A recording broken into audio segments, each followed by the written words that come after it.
conhecia não. Bom, vamos lá, pessoal. Então, hoje é dia da gente falar de FCC. Muitos de vocês pediram, né? E realmente eu fui caçar, na verdade, né? Eu fui ver o que estava sendo falado do concurso do TRT-15 e pouco estava sendo dito. Na verdade, eu não encontrei resolução de prova, né, do TRT-15 nem nada. Eu falei, não, vamos falar um pouquinho para a FCC, vai. É uma banca que eu gosto bastante, simplesmente porque foi uma das bancas que eu mais fui aprovada. Então eu tenho um carinho especial por ela. Demorou um pouquinho para eu entender a pegada da FCC. Então eu resolvi conversar hoje com vocês sobre uma disciplina que cai em qualquer concurso, né? E, e a FCC ela é uma banca boa porque ela mantém o mesmo padrão, independente de área, independente de concurso, a gente consegue estabelecer um bom padrão para ela de língua portuguesa. Então, aí a gente vai falar então sobre língua portuguesa no TRT-15, tá? Eu trouxe aqui as provas tanto de técnico quanto de analista, para vocês observarem as diferenças e, e aí a partir disso conseguirem aí caminhar nos estudos, tá? Então, primeira coisa, gente, a FCC, ela se destaca pelo tipo de texto escolhido, tá? Normalmente, são textos críticos, tá? Então, pode ser um ensaio, pode ser um editorial, pode ser um texto mais voltado para filosofia, para sociologia, né? Mas ela, ela foca nos textos argumentativos. E até quando ela escolhe um texto literário, ele tem esse viés mais de crítica, tá?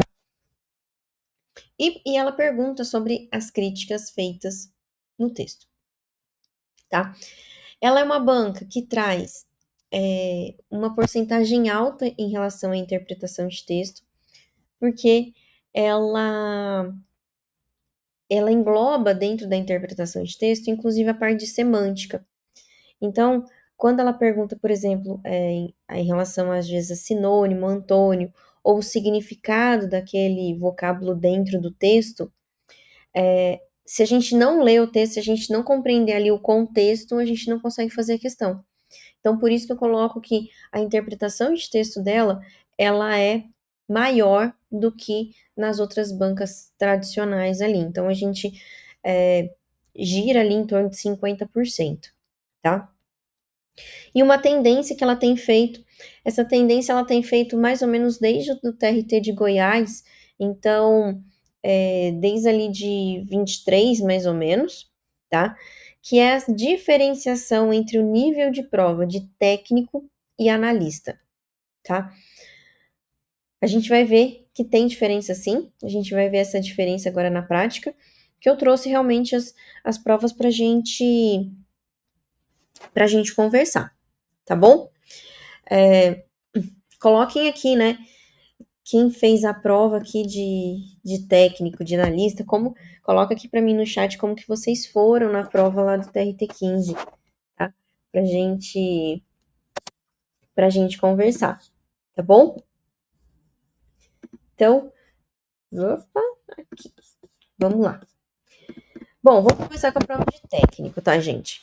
Primeiro texto. Então, a prova tinha dois textos curtos, né? A FCC é o tipo de banca que a gente tem que olhar para as linhas pequenas, então sempre olha aqui da onde que ela tirou esse texto. Então, a revista Veja, né, ela tenta trazer ali um padrão neutro, mas ela tem alguns pontos ali de argumentação, de opinião, que é esse caso aqui, tá? Bom, então, interessante aqui que a gente já tem um título. né? Que chama que é curioso, então vale quanto pesa. E ele vai fazer, né? Uma análise sobre os livros, ok? Então vamos lá.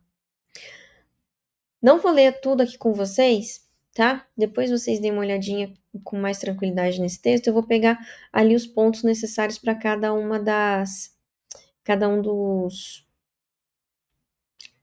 dos tópicos, ok?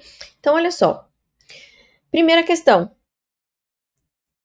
O autor apresenta os best-sellers como?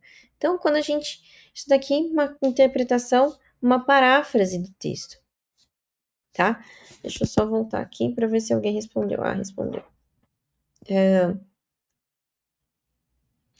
Analista 1, técnico 2. Achei a prova de analista bem difícil. Errou uma em cada prova. Achei, no geral, as duas muito tranquilas por ser mais interpretação. Quando a prova é mais de interpretação, né, gente? Quando a prova é mais de interpretação, a gente gosta, né? A gente gosta. Então, olha só. O que ele fala sobre best-sellers? Vem aqui no texto. Opa!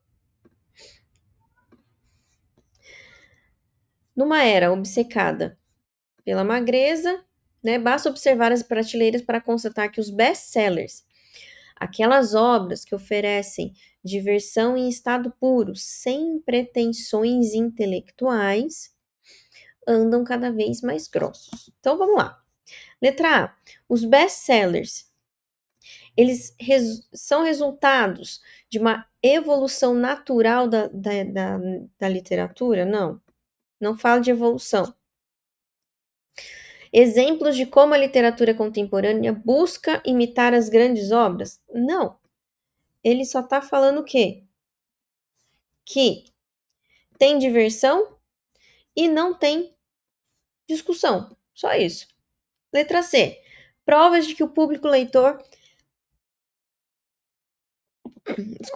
valoriza mais a profundidade narrativa? Não. Diversão não tem profundidade narrativa. É algo mais leve. Letra D. Produtos moldados pelo mercado, com extensão e apelo popular. Extensão e apelo em detrimento, essa é a palavra-chave aqui, viu? Em detrimento do conteúdo intelectual. Opa, essa D é interessante. E a letra E, símbolo da resistência contra uma sociedade que valoriza a prática. Não, nada de resistência no best-seller. Então, realmente aqui, ó, questão 1, gabarito, letra D. Veja aqui, uma paráfrase, né, que você encontrava ali, inclusive, nas primeiras linhas do texto. Aqui eu quero chamar a atenção para vocês, que aqui começa uma característica que a FCC vem trazendo nas suas questões, né? Ela já traz a frase, o trecho que ela quer que você analise. Se é um parágrafo, ela fala no segundo parágrafo, no primeiro parágrafo. Mas, se não, ela já traz ali o contexto. Aquele aspecto que você quer efetivamente analisar. Então, olha só. Numa era obcecada pela magreza e pelos objetos portáteis, a literatura popular anda na contramão. O trecho acima sugere que a literatura popular, ou seja, magro, tem pouca gordura, o objeto portátil é pequeno. Essa é a ideia. Então, o trecho acima sugere que a literatura popular privilegia romances compactos e de leitura rápida? Não, porque a literatura ela tá na contramão. Então não é compacto. Alinha-se às tendências modernas por meio de obras volumosas? Não é tendência moderna. Refuta tendências contemporâneas de praticidade e minimalismo? a letra C parece interessante. Está mais interessado em obras complexas e intelectualmente desafiadoras?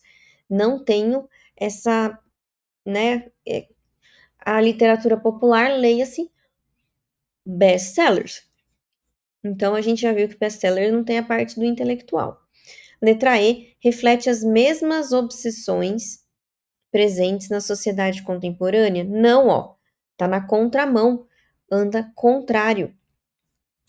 Então, tenho aqui questão 2, aqui na letra C.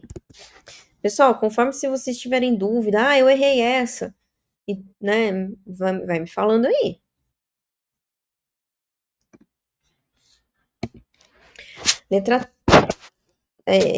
Questão 3.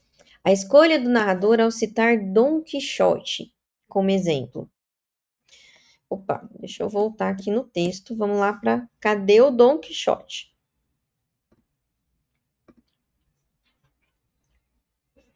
Aqui, ó.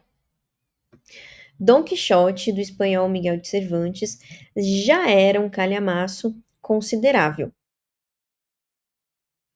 tá? E ele coloca aqui, ó. Não que medidas como essas sejam novidade no terreno das letras. O primeiro romance moderno já era um calhamaço. Mas os livros de ficção engordam atualmente por ordem expressa dos editores. Amparados em pesquisa de mercado, eles pedem aos autores histórias mais longas, que resultem em livros mais cheios, querem pesos pesados. Então, por que ele está usando ali o Don Quixote? Ele está usando o Don Quixote para falar que não é de hoje que a gente tem livros grandes, né? A gente já tinha. Então, vamos lá. Essa escolha serve para contextualizar a tradição de livros volumosos na literatura? Interessante. Letra B. Indica que romances volumosos são uma novidade? Não. Don Quixote é lá do século XIV, XV. Letra C. Demonstra que os best-sellers atuais têm mais valor literário. Todo mundo lê os clássicos ainda. Reforça que a literatura popular contemporânea busca inspiração em clássicos. Não. A inspiração deles é o quê? São as pesquisas de mercado, para ter volume. Letra E, critica o peso físico. Não tem crítica no Don Quixote, né, em usar o Don Quixote, né? Ele só está explicando que já existia romances ou narrativas longas. Então, realmente aqui, gabarito da 3, letra A. Por enquanto tá tranquilo, pessoal? E ó, a gente tá na terceira questão, as 3 primeiras, né? 3 primeiras questões aqui só de interpretação. A relação entre o título vale quanto pesa e o conteúdo do texto é entendido como uma. Então vamos lá. Vale quanto pesa. Então ele está falando que quanto mais volumoso, mais o livro vale. Só que aqui, quando eu vejo aqui, né? Olha o que ele coloca aqui no final do texto. Olha o que ele coloca aqui no final. Que os editores querem pesos pesados, ou querem livros volumosos. E isso não se refere ao recheio intelectual. Eles querem número de páginas, mas não necessariamente que o conteúdo seja intelectual ou seja denso, tá? Então, olha só. Então, é uma defesa explícita do valor literário? Não, né? É de número de páginas. É uma ironia sobre a valorização de livros volumosos no mercado editorial, mesmo que seu conteúdo não seja necessariamente de grande qualidade. Olha aqui, ó. É a ressalva do final, do intelectualmente, de não ter o peso intelectual. Letra C, crítica direta ao público leitor? Não, a crítica é ao livro. Vale quanto pesa é o livro. Letra D, referência histórica à tradição literária? Não. Letra E, apologia aos editores que promovem histórias longas para atender a demanda. É uma apologia? Ele tá apoiando a ideia? Não, ele não tá apoiando a ideia. Então, aqui, gabarito da 4, letra B.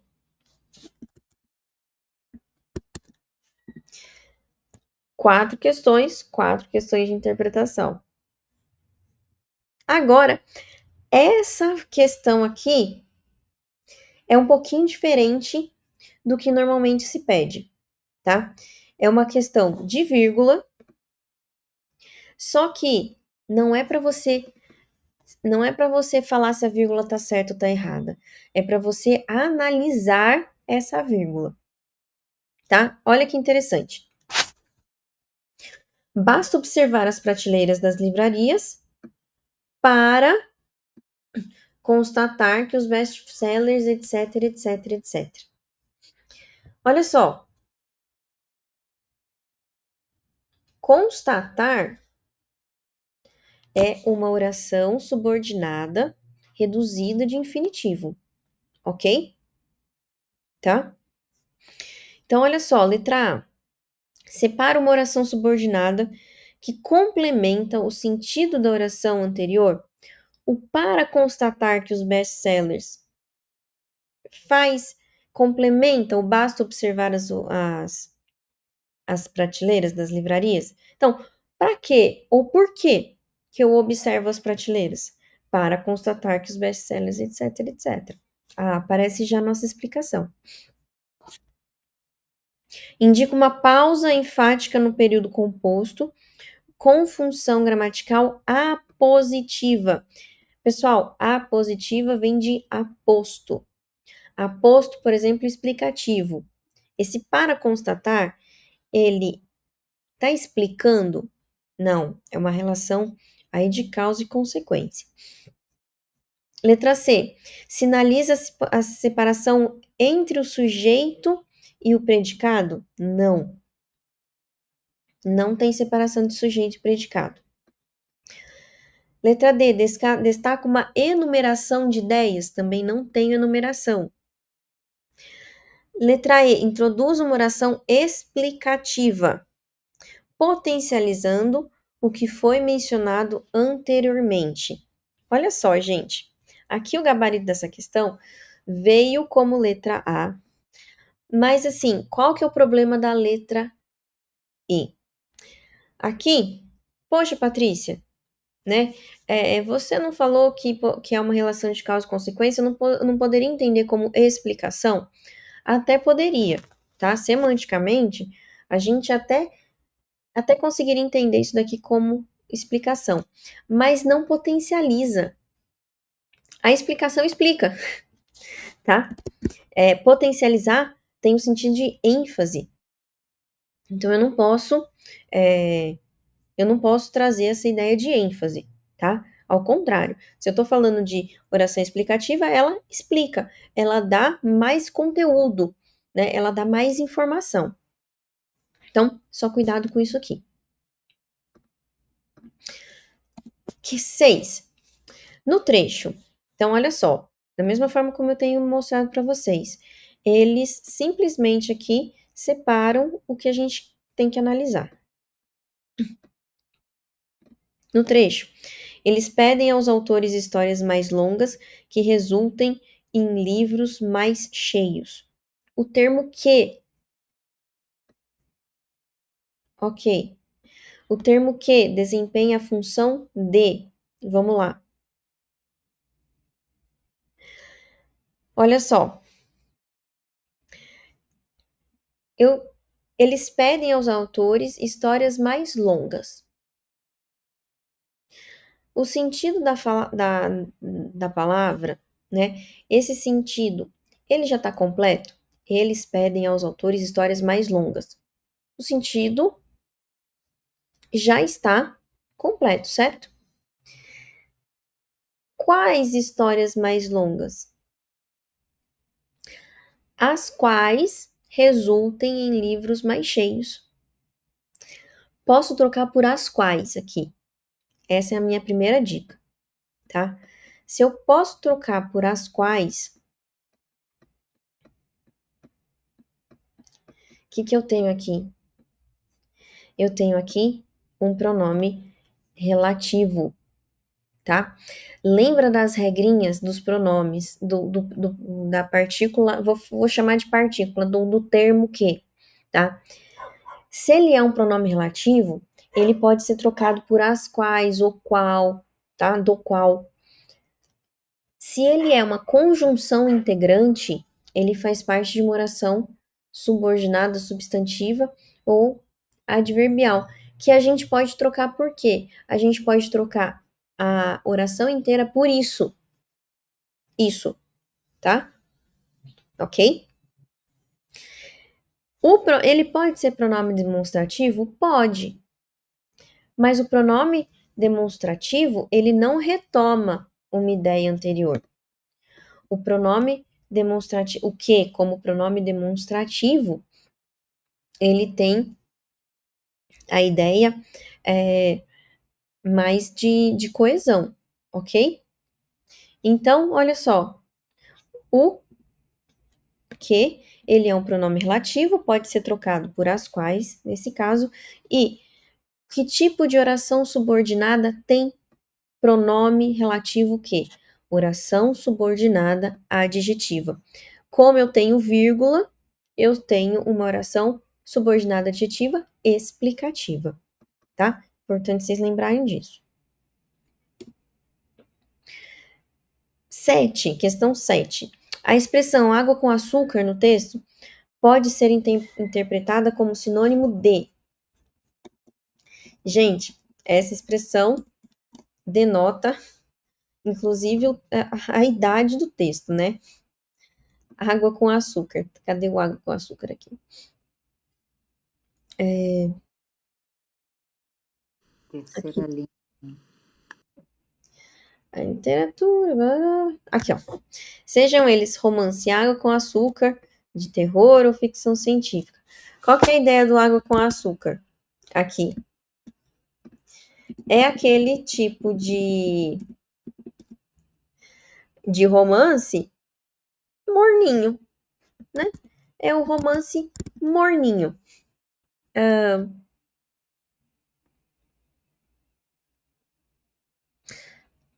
Peraí. Já respondo, Iva, peraí. Então, vamos lá. Quando eu falo de expressão água com açúcar, eu estou me referindo a obras de teor filosófico e reflexivo? Não. Best-seller, lembra de best-seller. Estou falando de narrativas assustadoras e intensas? Não. Essas são as de terror, né? Que são as próximas, né? A enumeração dele.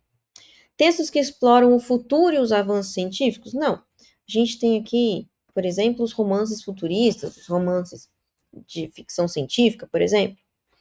Letra D, histórias sentimentais e leves, sem profundidade intelectual. É exatamente isso daqui, né? Esses são os romances água com açúcar. Letra E, os livros que oferecem um misto de tensão e suspense podem ser livros de suspense, livros de terror. Aqui também não é água com açúcar, tá? Então, aqui a 7, letra D. A Iva falou da questão 5. Oração subordinada, pessoal. Oração subordinada faz parte da sintaxe. Sintaxe do período composto, tá? Sintaxe. Vou escrever aqui. Sintaxe do período composto. Tá? Ok. Então, olha só. De 7 questões no primeiro texto, também, né, um texto de um parágrafo só, 7 questões dele, das 7, 4 ou 5, na verdade, né, quatro questões aí de interpretação de texto. Interpretação de texto envolvendo, inclusive, a parte ali de semântica, ok? Nessa prova de técnico, a gente teve mais questões, então, por isso, a gente teve aqui mais um texto. Mas veja, o mesmo tipo de texto, tá? Também retirado aí de um periódico, na verdade, agora da Folha de São Paulo, não um jornal agora, e um texto também curto de um parágrafo, tá? Um texto curto aí de um parágrafo, que também traz um título bem interessante, tá? E aí que ele vai falando, ele vai divagando aí sobre alguns aspectos, ok? Então vamos lá. A crítica central do texto. A crítica central do texto é voltada para. Então vamos lá. Agora a gente vai ter que. Vou ter que mostrar algumas coisas aqui para vocês. No avião, ouço a voz da comissária. Senhores passageiros, estamos próximos à decolagem. Oba! Finalmente vou descobrir onde fica a decolagem. Onde fica a decolagem? Deve ser um lugar, porque, segundo a moça, estamos próximos dela. Já reparei que, ao levantar voo no Santos Dumont para São Paulo, o avião rola de mansinho pela pista, acelera e quando passa pela escola naval, decola. Se a decolagem é um lugar, significa que esse lugar é ali, diante da antiga ilha onde, em 1555, Villegagnon tentou construir a França Antártica. Isso justificaria a frase: estamos próximos à decolagem. Mas e se a decolagem não for lugar e uma ação? Mais correto seria dizer: dentro de instantes iremos decolar. Ou estamos perto de decolar. Isso obrigaria, no entanto, ao uso de uma palavra que está se despedindo da língua, como se seu significado estivesse exaurido. A palavra é perto.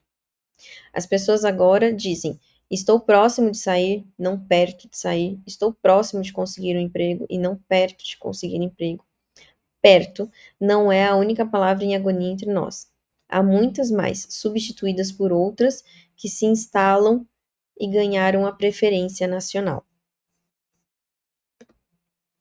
Exemplos: ninguém mais coloca algo em lugar nenhum, posiciona.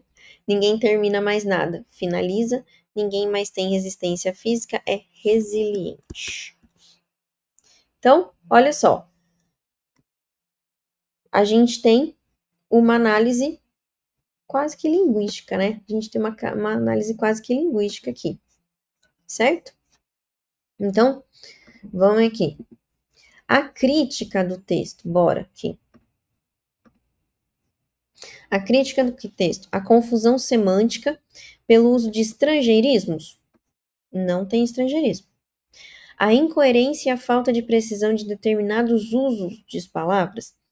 Não existe falta de precisão, tá? A resistência das pessoas em adotar palavras mais modernas no cotidiano? Não, resistência não, né? A preferência nacional por expressões que enriquecem a linguagem. É uma preferência nacional? Letra E. O impacto das mudanças linguísticas no contexto literário.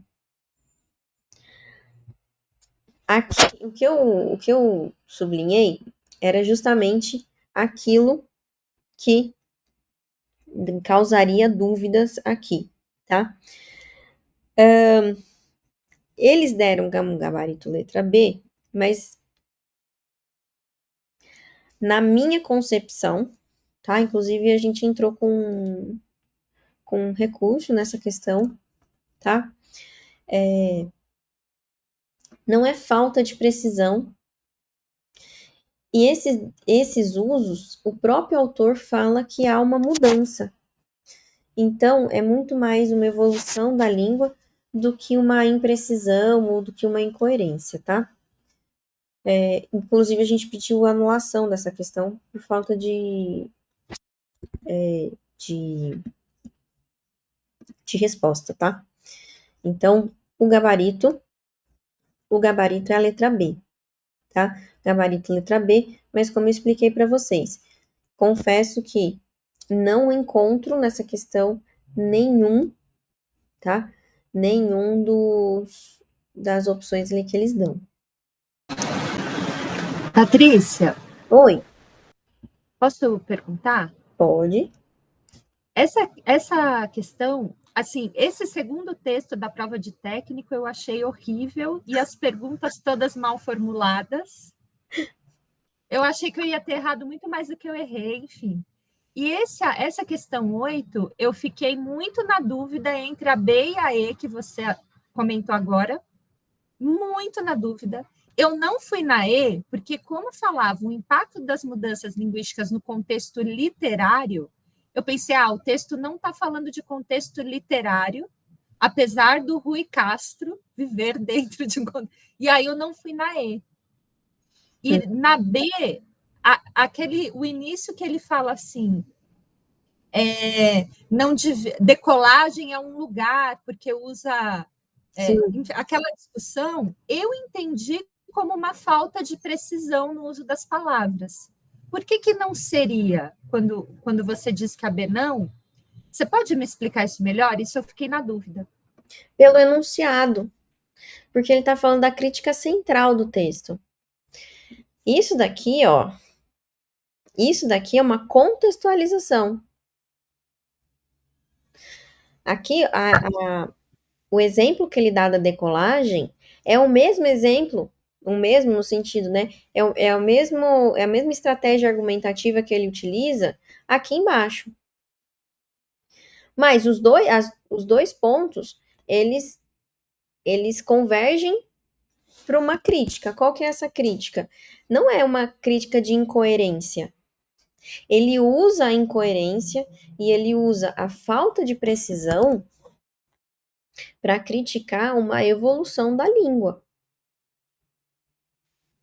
Você está certa. Eu entendi. Agora que você falou, eu pensei, realmente. Mas não devia ter nesse final da alternativa estar escrito contexto literário, né? Isso aí foi mal escrito, né?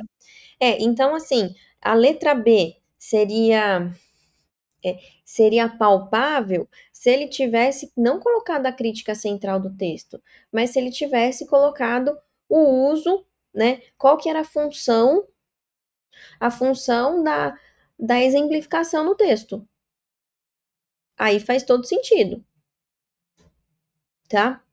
Mas eu não posso falar que só porque ele exemplificou que, ele tá perguntando se decolagem é um lugar ou uma ação, que isso daí é uma incoerência, e isso daí é a crítica central do texto. Não é, né? Falar que isso é a crítica central do texto é fazer uma leitura muito simplista do texto, inclusive. Né? Então, por isso, assim, essa questão tem que ser anulada.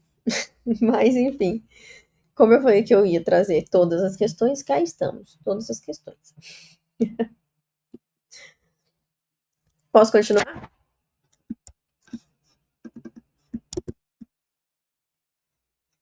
Posso. Só que vocês me param de novo. Ao dizer que palavras como perto estão se despedindo da língua, e é aqui, né, nessa última parte aqui, né? Então, perto, próximo, né? O perto, o posiciona, o, né, termina, finaliza, tal, né? Então, todas essas palavras aqui, Jesus. Então, perto está se despedindo da língua. Qual que é a sugestão implícita no texto? Letra A, sofisticação tem mais a ver com efeito natural do que necessidade comunicativa. Em momento algum ele fala que perto é menos sofisticado do que próximo. Letra B, palavras mais simples por termos formais é uma tendência irreversível da língua. Não, né? A gente também, ele não traz a ideia dessa simplicidade. Mudanças na língua têm sido conduzidas por influências culturais. Faz sentido. Letra D. Enriquecimento linguístico é um reflexo das mudanças culturais e sociais. Ele não fala em enriquecimento, ao contrário, né? Tem um quê ali de ranço nessas trocas. Letra E. Renovação do vocabulário é uma característica espontânea da evolução linguística. Não posso afirmar que é espontâneo, tá? E ele não deixa explícito. Então, aqui, na 9, gabarito, letra C.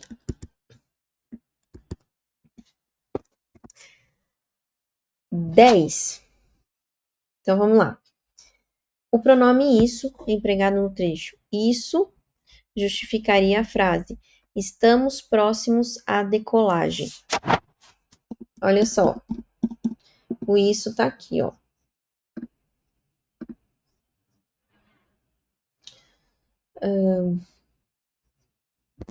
Aqui, isso. Ah, não. Isso obrigaria... Aqui, ó. Isso. Deixa eu trocar aqui. Isso justificaria... Isso o quê? Né? Se a decolagem fosse um lugar, né? Inclusive um lugar demarcado por ele, né? Demarcado por ele. Então, esse fato justificaria falar que estamos próximos à decolagem. Então, vamos lá. Isso, ele se refere às regras de uso das palavras da linguagem aeronáutica? Não, eu não tenho vocabulário técnico nenhum no texto. Letra B. Ocasião em que o avião passa pela escola naval? Não. Aqui, quando o avião passa pela escola naval, ele só está fazendo o caminho ali do avião. Letra C. Tentativa de Villegagnon de construir a França? Não. Aqui ele usa esse recurso aqui eu diria, de exemplificação, talvez. Letra D. Aceleração do avião ao levantar voo? Não é. Letra E. Interpretação irônica de decolagem como um lugar. Porque aí ele poderia usar essa preposição. Então, aqui, né, na 10, eu tenho gabarito letra E. Aqui uma questão, né, de uso da palavra resiliente, mas dentro do contexto do texto. Resiliente, ele está dentro da nossa última exemplificação aqui. Então, olha só. Ninguém mais coloca algo em lugar nenhum, posiciona. Ninguém termina mais nada, finaliza. Ninguém mais tem resistência, é resiliente. Tá? Então, de resistência foi para resiliente. É engraçado, né? Todo mundo fala resiliente hoje. Ai, desculpa. Vamos lá. Resiliente, então, exemplifica uma substituição de palavras tradicionais por outras que carregam conotações formais e técnicas. Confesso que isso daqui é pegar pesado, mas vamos esperar aqui. Letra B. O empobrecimento da língua. Não tem esse contexto de empobrecer a língua. Ele só está inconformado pelas trocas. Letra C. A resistência das pessoas à mudança. Não existe a resistência. O autor pode ser resistente, mas ele não fala que as pessoas são resistentes a essas mudanças. Letra D. A necessidade de atualização do vocabulário para expressar novas realidades sociais. Ele não traz esse foco no texto. Letra E. Uma imposição econômica e social. Não, a gente não está falando, né? Então, aqui, essa questão, ela traz uma característica que a gente usa para FCC, tá? Por que às vezes as pessoas têm dificuldade em entrar na pegada da FCC, de conseguir fazer a manha, né, de ter manha para fazer prova da FCC? Porque às vezes a FCC, ela traz a questão, a alternativa pode não estar 100% correta, que é o caso aqui, que eu falei para vocês, né, colocar de conotação formal e técnica. Tudo bem que o termo resiliente, ele vem, por exemplo, da psicologia, ele vem ali do RH, né, da gestão de pessoas e tudo mais, mas não necessariamente que ele tem uma conotação técnica. Mas olha o que o autor está pensando, olha o que o examinador está pensando. Ele está lembrando do resiliente que veio de uma área técnica. Então, por isso que eu coloco essa questão, que essa alternativa aqui como A. E se a gente olhar as outras alternativas, elas estão muito erradas, tá? Elas estão muito erradas ali dentro do contexto que a gente está ainda no texto, tá? E acho que a última é a última. Última questão, então, ao longo do texto, o autor adota um tom sarcástico para tratar do uso de determinadas palavras, que é o caso de finalizar, resiliente, o decolagem A, né? Esse tom é construído principalmente pelo uso frequente de termos técnicos para criticar a formalidade excessiva na língua? Não. Pelo questionamento de uso descontextualizado de palavras, expondo a incongruência em expressões cotidianas. Vou deixar essa daqui como um asterisco, para vocês entenderem. Letra C, pelo enaltecimento de palavras simples. Não, ele não enaltece, ele só fala que ela não é mais utilizada. Pelo apelo a exemplos históricos como Vila Gagnon, para reforçar a crítica ao uso incorreto. A gente teve exemplo histórico, mas esse exemplo histórico reforçava a crítica? E a letra E? Pela rejeição à evolução linguística. Não tem rejeição, tá? Aqui, eu acho que essa é uma das questões que pode ter dado dúvida para vocês na prova, tá? A gente traz aqui como gabarito a letra B, justamente pela exemplificação, tá? Pelas exemplificações que ele faz, tanto no começo quanto no final. Aí você pode me perguntar o seguinte: Patrícia, mas se você pediu né, a anulação da primeira questão, por que você não vai pedir esse? Por quê? Olha só, porque ele está falando de tom sarcástico e ele está exatamente tratando sobre o uso das determinadas palavras. Ele não está falando sobre crítica do texto, ele não está falando sobre ideia global do texto, tá? Então, realmente, o uso das determinadas palavras, aquele uso é um uso que aí sim traz a incongruência do perto, do próximo, do decolagem, estamos próximos à decolagem, né? Ou estamos prontos a decolar, alguma coisa assim, né? Nas expressões cotidianas, tá? Mas, Patrícia, esses exemplos seriam uso descontextualizado? Incongruência eu até entendo. Mas por que descontextualizado o uso?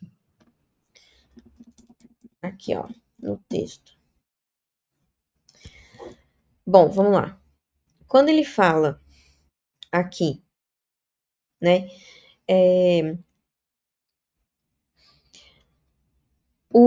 o principal dele está aqui, ó, tá no resiliente, tá? Tanto no resiliente quanto no completa ou enriquece um texto, atualiza. Pensa o seguinte, se eu tiro essas palavras de contexto, tá? Elas mudam o significado. É como se a gente criasse polissemias das palavras que só fazem sentido dentro de uma determinada situação. Para mim, por exemplo, né? Para mim, por exemplo, terminar e finalizar é a mesma coisa, beleza? Quando eu falo colocar algo em algum lugar, é a mesma coisa que posicionar? Depende do contexto. Quando eu falo de resistência física, é mais difícil a gente entender resistência física como resiliência. A resistência emocional, ela tá mais dissipada. E a resiliência, no seu contexto técnico, ela tá mais voltada para resistência emocional. Então, tá vendo? Ela é descontextualizada por quê? Porque eu preciso de um contexto que faça sentido. Se eu pegar essa palavra fora desse contexto, pode ser que ela não signifique o que eu quero. Entendeu? Acho que sim, mas bem complexa essa discussão. Sim, bem complexa a discussão. Mas eu acho que eu entendi no que a FCC é maliciosa, para ser o mínimo. Boa. Isso Obrigada. É importante. Isso é importante. Então, olha só. Aqui a 12, então, gabarito letra B. Pessoal, resumindo essa prova de técnico, tá? Então, os cargos de técnico em geral, tá? A interpretação de texto, ela tem foco também na semântica, tá? Então, se você tem dificuldade em interpretar os textos, quanto mais texto você interpretar do ponto de vista da FCC, então não adianta, por exemplo, eu vou só ler, ou eu vou fazer questões diversas. Não, você vai fazer questões da FCC de interpretação de texto ou de semântica. Só assim você vai melhorar. Só assim você vai conseguir entender no que ela pega, por que ela pega, tá? E claro, sempre de preferência, né, gente? Interpretação de texto ali com as questões comentadas, tá? Porque daí você tem a explicação de como que a gente chega nesse pensamento. Coesão, tá? Então, por exemplo, a palavra isso, né? O isso, ele tá dentro da parte de coesão textual. Nessa prova a gente teve as funções do que, mas você também pode ter a função do se, tá? Então, se você está na dúvida, dá uma revisada nas funções do que e nas funções do se. E a parte de pontuação, tá? Pontuação ali dentro de vírgula, um pouquinho, uma pergunta um pouquinho mais teórica em relação à vírgula, porque você não precisava identificar se estava errado, certo ou errado, porque essa é a nossa... A gente está condicionado a fazer questões que... questões de pontuação, de vírgula. Eu tenho que analisar se está certo ou errado.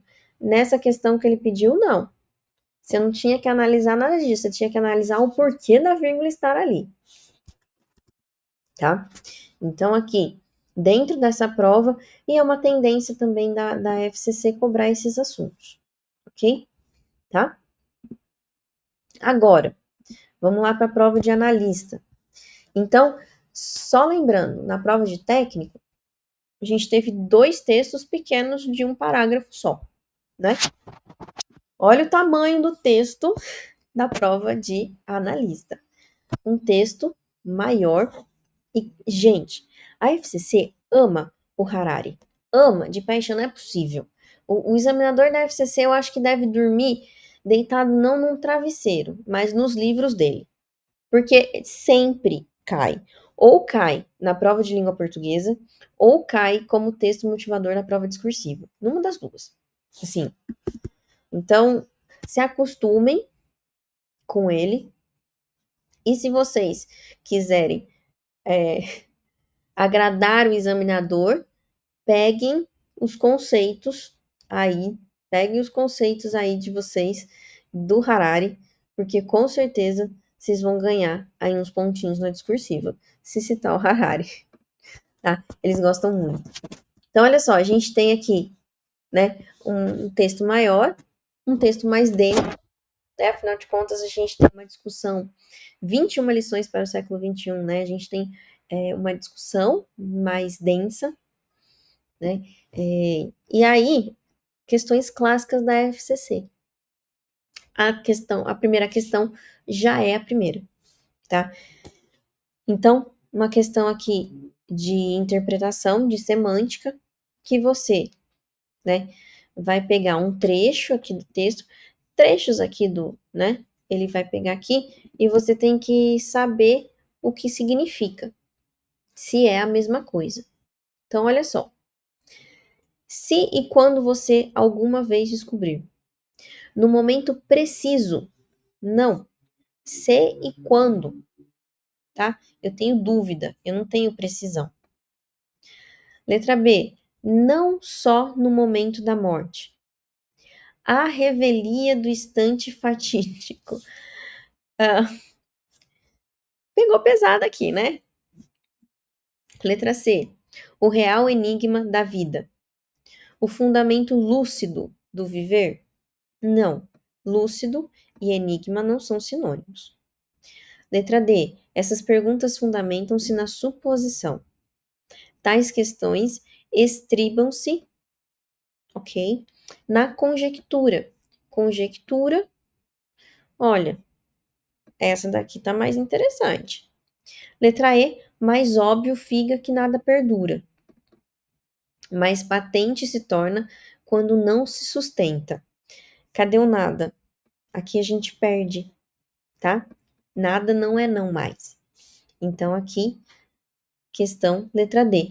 Percebam que, só por essa primeira questão, vocês conseguem ver que o vocabulário é diferente, que o nível da questão, ele é diferente. Eu tô tratando aqui de pontos muito mais difíceis da gente conseguir resolver se eu não tiver uma leitura razoável aí, se eu não tiver um vocabulário razoável, certo? Então, aqui, questão 1, gabarito letra D. Questão 2. No primeiro parágrafo, olha o que eu falei para vocês antes, ó. No primeiro parágrafo, ele delimitou o parágrafo inteiro. O autor do texto.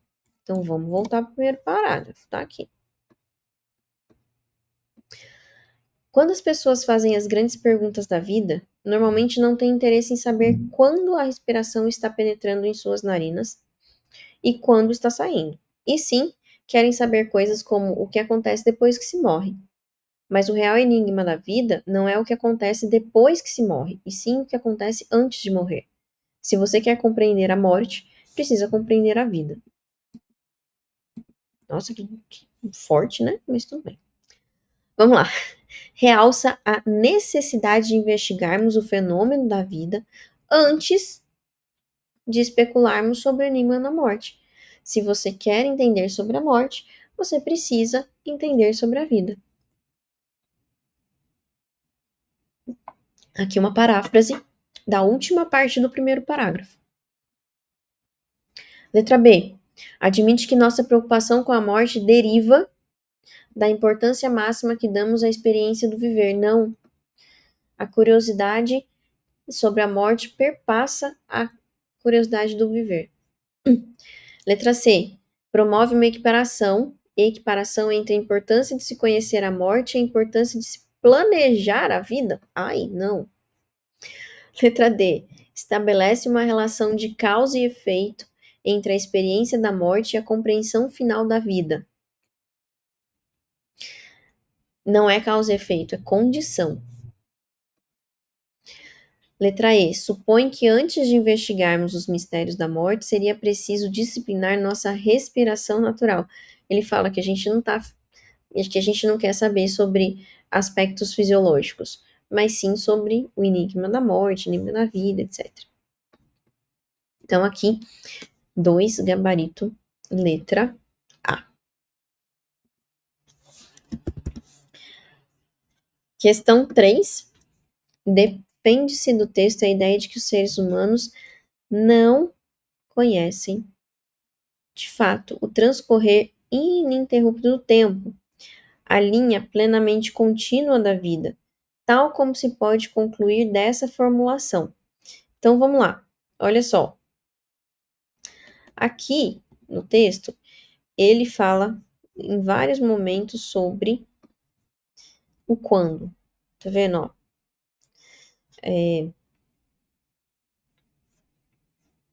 Ele fala aqui, ó. Não é o que acontece depois, e sim o que acontece antes de morrer. Quando eu morrer, simplesmente desapareço por completo. Ele vai fazendo aqui as conjecturas todas. Mas aqui nessa 3, olha só. Ele afirma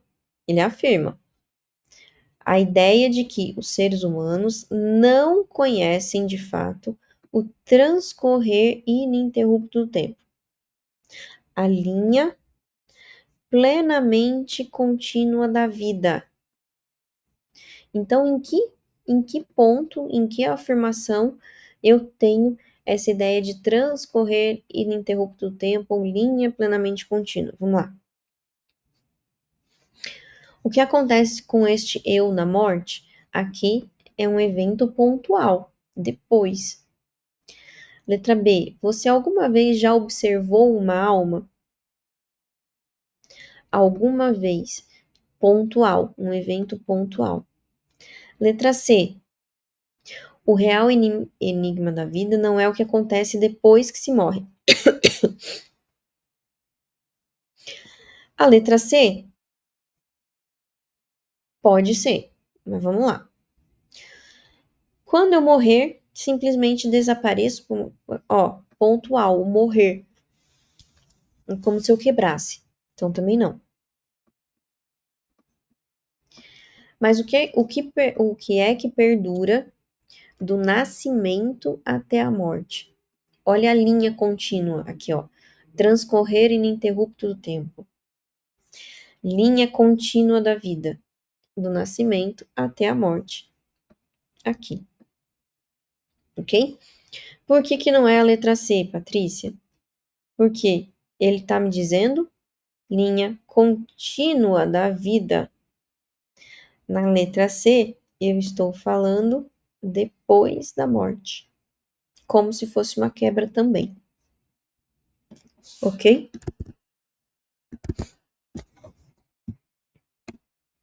Questão 4. O autor analisa o fenômeno da nossa respiração corporal para demonstrar o fato de que, no começo, né, gente? No começo do texto ele fala aqui, ó.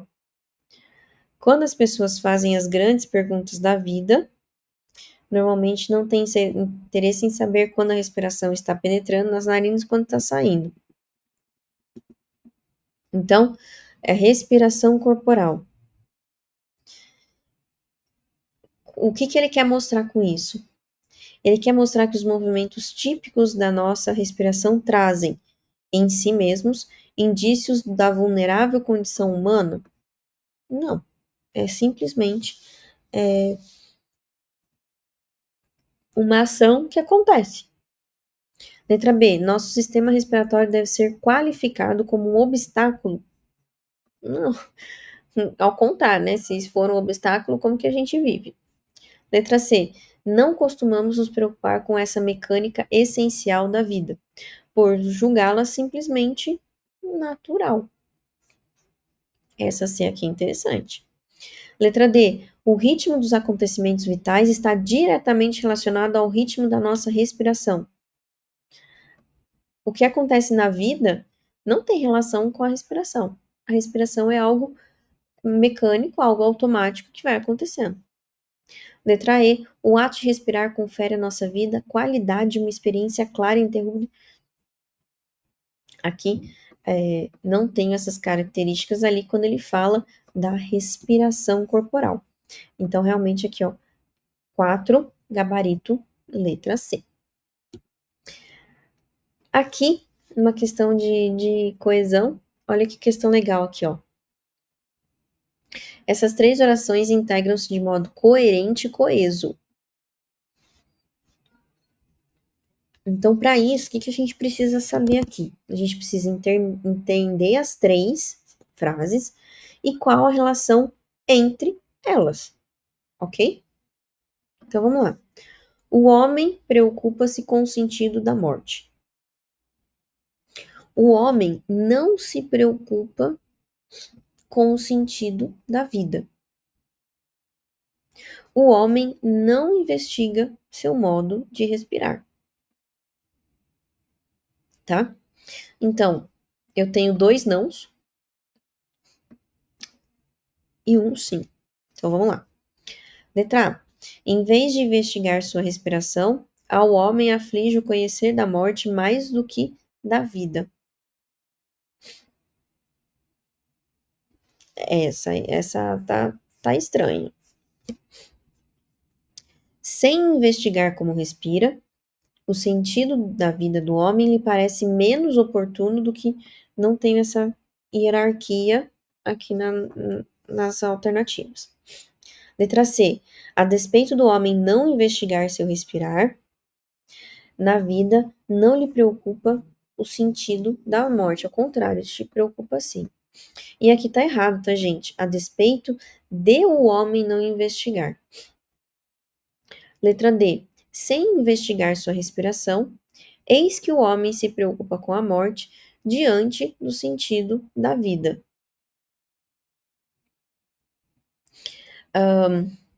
Também, aqui, né, esse eis que complicado, ok? Mas, enfim. Letra E. Ocupando-se mais com o sentido da morte e não com o da vida, o homem não questiona seu respirar. A letra E é bem interessante, por isso que é o nosso gabarito. Então, olha só. Quem é do direito vai chegar agora para mim e vai falar assim: Patrícia, por que esse eis que? Gente, eis que não é, tá? Não é conectivo de explicação. Eis que não significa porque, pois, já que. Eis que é uma locução que nós utilizamos para mostrar que algo está para acontecer. Então imagina, eu estou numa peça de teatro e vai entrar ou está entrando uma personagem. Eis que Dom Quixote entra na cena. Esse eis que, ele me mostra um momento que está acontecendo. Eis que não é conectivo explicativo, tá? Não é. Leva isso para a vida, tá? Aqui a gente também tem um problema aqui de morfossintaxe, de sentido também. Aqui a gente não tem esse sentido aqui de menos, né?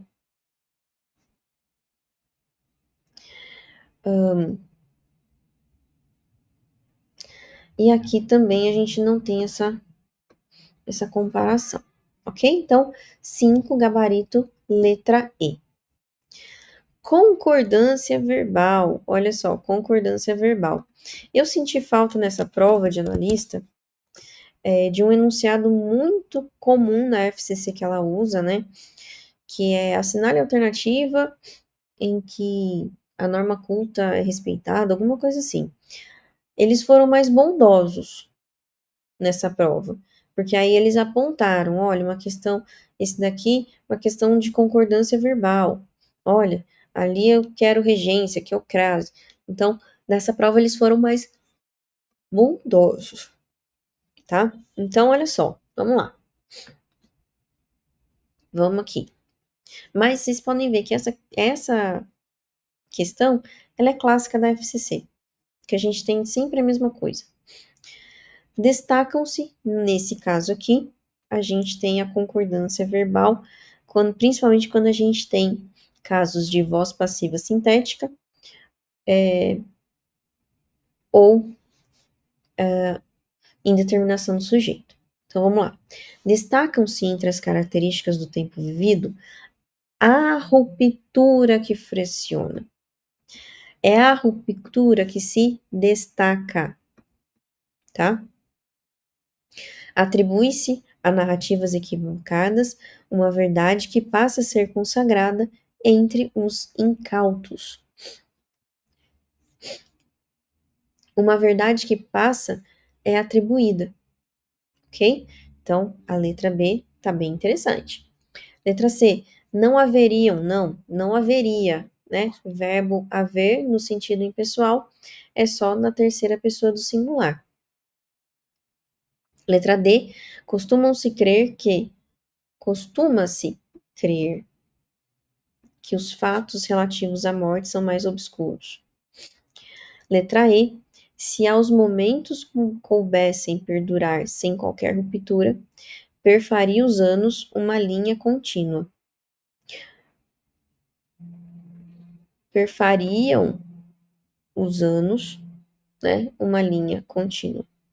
Ok? Então, gabarito realmente aqui, letra B. Ok?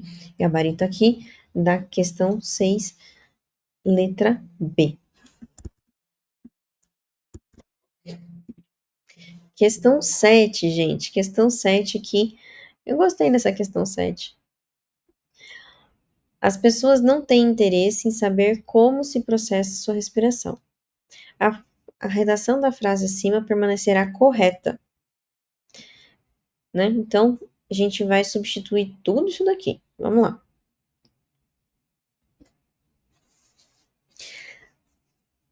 Não se voltam para o motivo o qual se processa sua respiração.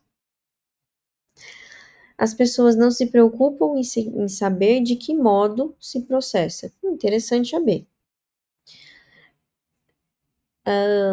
As pessoas nenhuma importância dão onde não.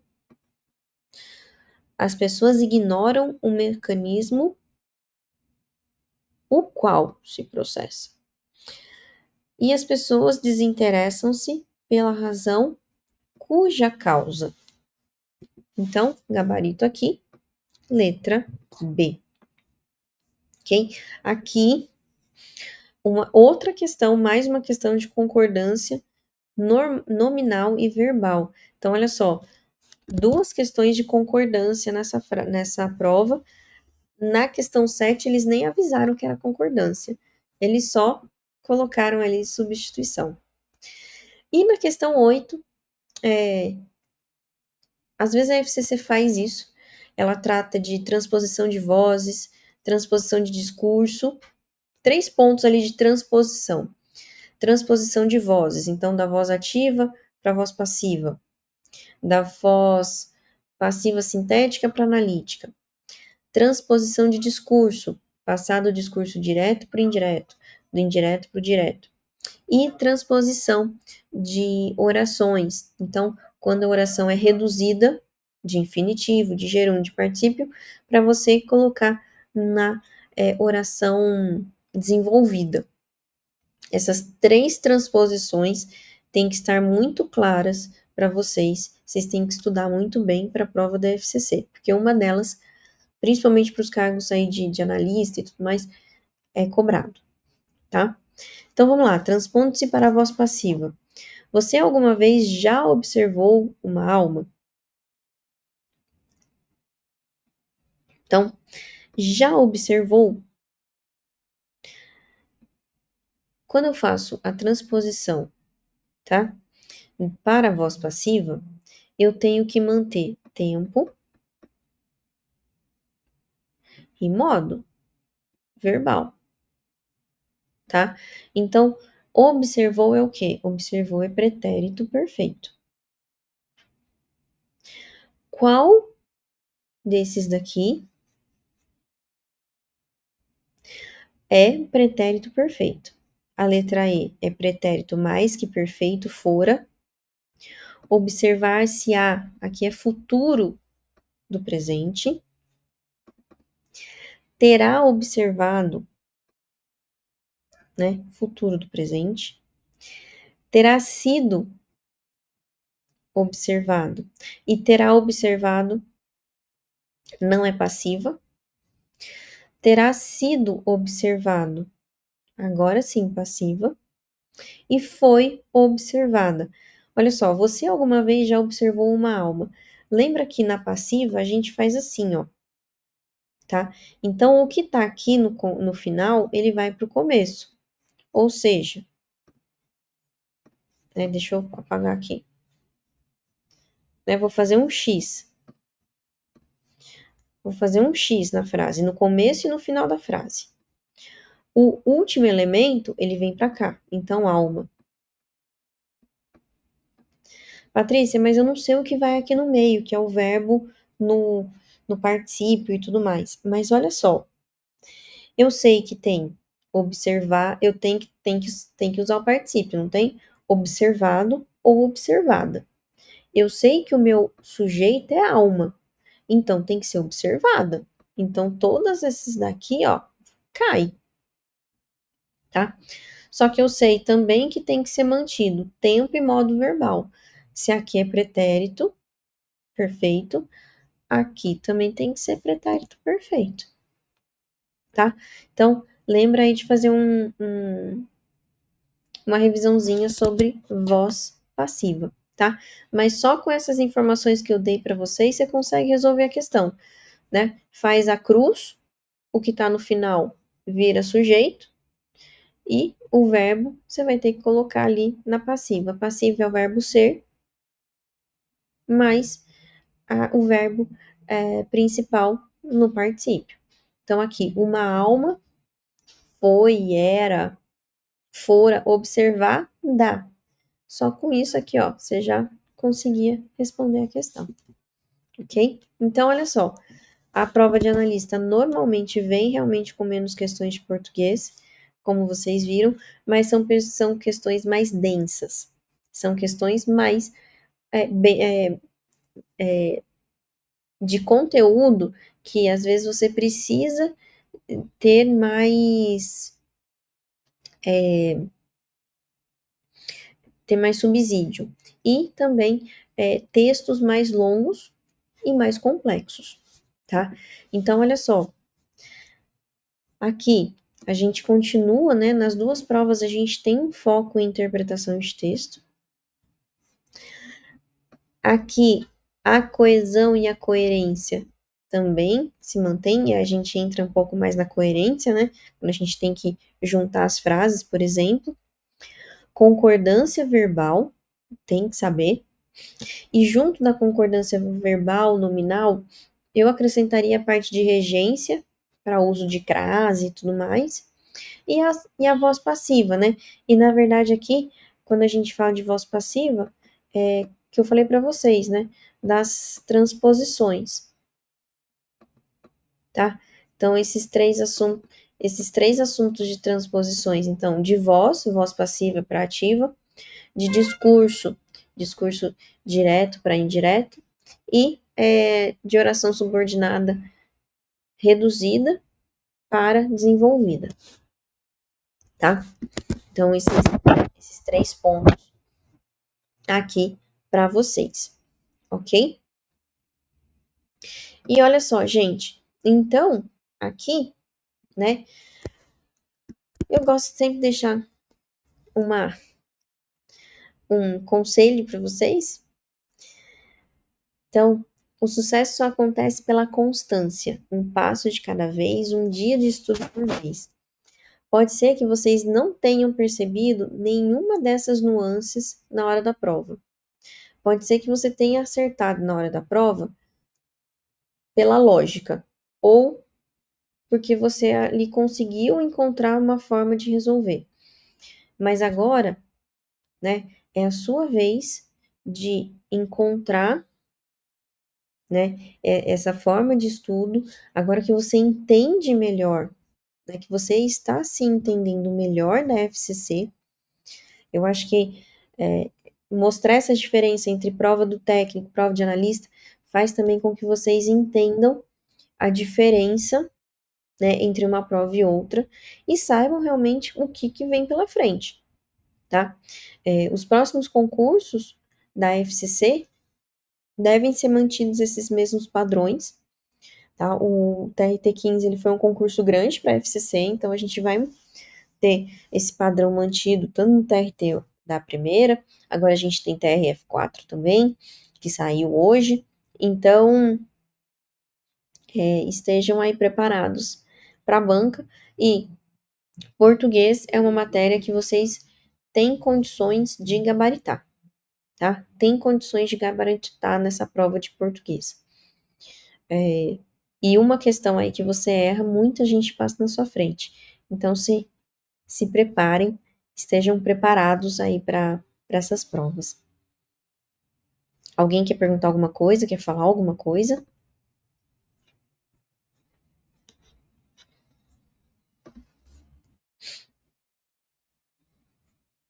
Não? Então, tá bom. Então, olha só, gente. Hoje eu me estendi bastante, como de costume, mas acho que é importante aí a gente ter essa visão da prova. Eu sei que vocês não tinham muitas correções, eu vi que pouquíssima gente conseguiu aí as correções e tudo mais, então acho que era importante eu falar um pouquinho com vocês sobre essa prova, tá bom? Dúvidas, né? Se vocês quiserem perguntar, se vocês quiserem discutir nos grupos outras questões, às vezes, que vocês erraram, não necessariamente de português, mas de outras matérias, coloquem no grupo, para vocês realmente discutirem a questão, né? E entenderem melhor, crescerem juntos, tá bom? Então, vou ficar por aqui hoje e até mais, gente.